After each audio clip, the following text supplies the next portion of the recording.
Naka-plug na siya. Pakita ko muna sa inyo, okay?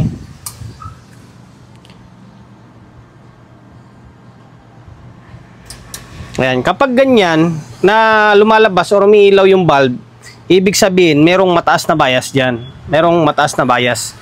Ngayon, alamin natin kung aling channel ang umiinit dito or mas mataas na bias. Ngayon, dito tayo sa my channel 1. Step by step tayo. Okay. Okay. Umiilaw pa rin. Umiilaw pa rin siya. Trident na CA7. Okay. Medyo matagal ulit bago tayo nakagawa ng Trident na CA7. Shoutout muna kay Bossing na taga saan ba to? Yung karton nyo. Taga Cubao yata yan. Basta shoutout sa may-ari nito na pinagkatiwalaan tayo na gawin yung unit nila. Maraming salamat. Okay? Ito, binuksan na natin para mas mabilis yung video natin. Ito, isa sa concern daw, kaya din narito sa atin, is umiinit daw. Umiinit. Okay, medyo marumi na siya, kaya binuksan natin. Kulang na sa compressor to. Okay, ngayon, umiinit. Kadalasan yan, or mostly, na problema niyan ay yung bias niya nagbago. Okay, although, parang nagpa-repair na. Kasi iba na yung trimmer dito sa kabila. Yung kulay blue-white. Tapos dito naman, yellow. Mukhang iba na, mukhang na-repair na. Ngayon, ang gagawin natin dito, isa sa request sa atin is yung i-fix bias na agad. Okay? Ayan, yan yung pinaka-main point natin. Ngayon, alamin natin kung aling channel yung umiinit. Okay? Tingnan natin, naka-plug na siya. Pakita ko muna sa inyo. Okay?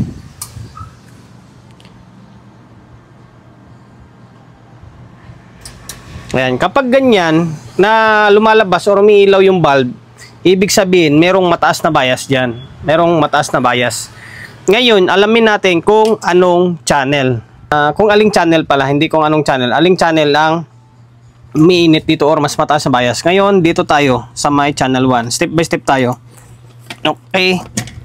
Matagal na rin, mga 2 months or 1 month may git bago tayo nakagawa ng CA7 na. Ngayon, binaklas natin yung channel 1. Okay. Umiilaw pa rin. Umiilaw pa rin siya, oh. Diba? Okay, umiilaw pa rin. Balik natin tong channel 1. Bunutin natin channel 2. Okay. Bunutin natin. Nabunutan natin yan. Nag-normal siya. Okay, nag-normal, oh. Dito sa my channel 2, ang umiinit yan or mas mataas na bias. Ngayon, try nating sukatan. Balik natin to. Balik natin, tapos ano yung tester natin? Makita nyo kung ano yung bias na lumabas. Okay?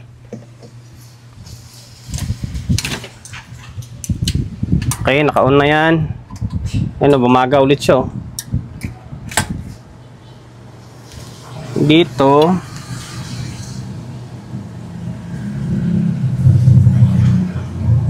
ayun, oh, nasa 0.6 na siya, oh. Taas, 'di ba? Ang taas, kapag pinilit mo 'yan, masusunog 'yan. Ito naman, nasa 0.24 nga lang, mababa naman. Okay, ngayon ang gagawin natin dito, ibagsak natin ng mga 0.25, 0.26 lang. Okay, i-fix bias natin ng 0.25 or 0.26 lang. Ngayon, dito kagad tayo sa may channel 2. Channel 2 agad. Para may reference tayo or magpapaghambingan natin mamaya dito sa my channel 1. Okay? Baklasin ko tong channel 2, ah. Nabaklas ko na yung channel 2. Medyo binrush ko na konti. Ngayon, ito yung trimmer nyo. 332. 332 meaning 3.3K. Okay? 3.3K yan. 332. Ngayon, katingin na lang natin to. Or, ganyan lang, diskarte dyan, no? Gusto mong, hindi mo na kailang baklasin doon, sa baba. Kasi double-sided naman to, eh. Okay? Ganyan lang diskarte ko. Minsan nga, kinakater ko to, eh. Pero ngayon, bakit ako sa inyo na pwede siya pingutin? Okay. O, yan. Nakalagay sa ilalim, 3K. Diba? 3K siya, oh. Okay? Pero ang ilalagay natin dito ay 2.7 lang. Okay, 2.7. Lagyan natin 2.7. Tingnan natin kung ano mangyari. Okay, malataas ba siya? Bababa ba siya? Okay. Pinalitan na natin ng 2.7K. Okay. Red, violet, red. Okay, red, violet, red. 2.7K. Okay, ngayon, balik natin. Pag nito na lang muna ang style na gagawin natin.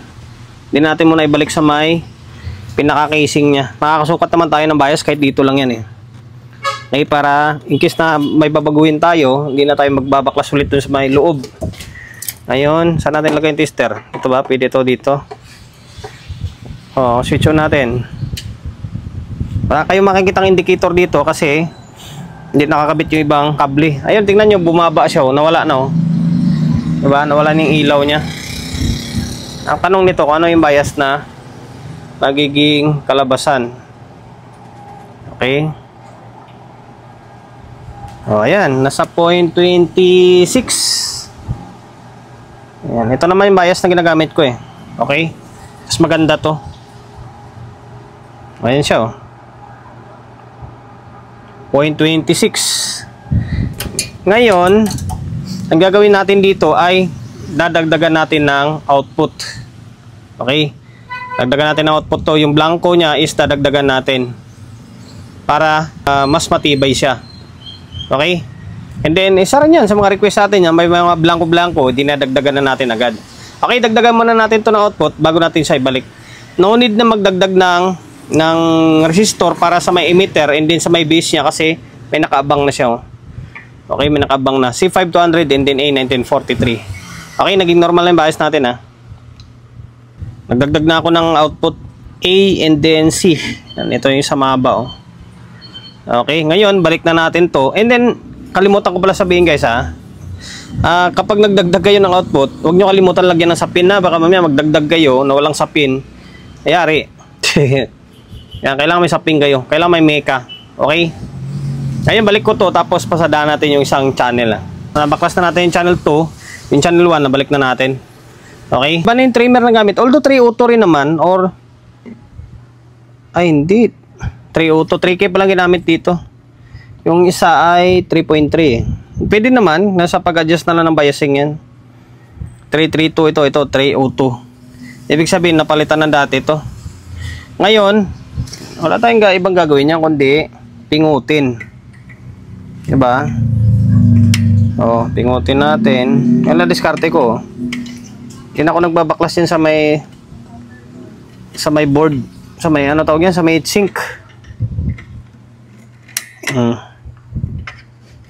Tapos ito pa. Yan na. Putol na. Ito na yun. Hatap malsik. Wala na. Lumalsik na. Kung sana yun. Ngayon, same lang din naman ang gagamitin natin na bias dito eh. Kung ano yan nandito, same lang nandito. Ilalagay natin dito. Ito siya, 2.7. Okay? 2.7K siya. Ngayon, babalik na natin to. Palitan ko na siya. Ngayon, sukatan muna natin ulit ng bias to. Natin kung ano mangyari sa kanilang dalawa. Okay? Kasi dadagdagan din natin ng output yan eh. Ngayon, dito. Ito yung nauna nating Phoenix ha. Ba yan? Lagi na lang baliktad.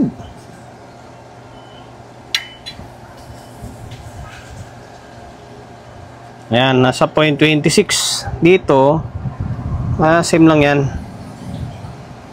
Medyo mababa nga konti dito eh. Nasa 0.25 lang. Pwede na.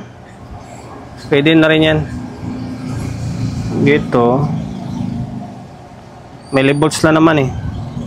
Same lang din naman ng bias na ginamit natin. Okay. Kanina mas mababa. Nasa 0.24 lang. Ngayon, pwede na. Gawin natin ay balik natin yan. Tapos, di. Mag-add pa pala tayo ng output. Add tayo ng output. Nagpalit na tayo ng, or naibalik na natin yung board nya. Ngayon, okay na to. Nadagdagan na natin ang output yan ha. Ito yung mahaba pa dalawa. Tapos yung Phoenix natin. Okay. Ngayon, isang subok pa. Pero hindi na tayo magsusukat kasi nasukatan na natin kanina eh. Pakita ko na sa inyo na yung kinebahan sa una, di ba? Okay, ayan, may ilaw.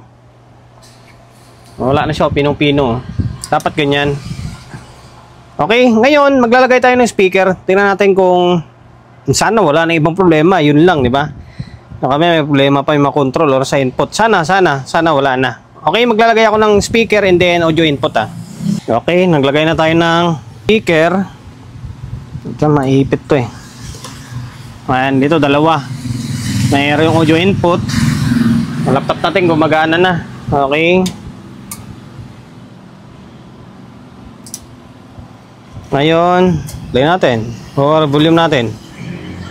Sa CE series talaga, matagal bumaba i-protect nila. Medyo tagal ng delay ba. Ayan, may audio. Tapos, ito, may audio. Although may audio naman talaga ito, ang isang concern nila bossing is umiinit, tapos nagpo-protect. Okay.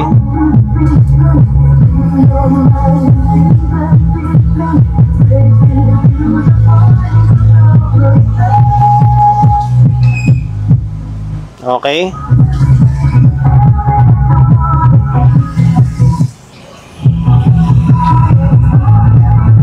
Okay, hanggang dito na lang. Sana nakapagbigay idea tayo. Kulang pa sa kunting pasada pa ng brush. Okay, sana nakapagbigay idea tayo sa inyo kung paano gawin. Kung baka sakali may encounter nyo, Trident na CE7, di ba, na umiinit or nagpo-protect. Ayan, binalitan lang natin yung trimmer niya. Okay, yan lang kadalasan issue niyan eh. And tapos nagdagdag tayo ng output.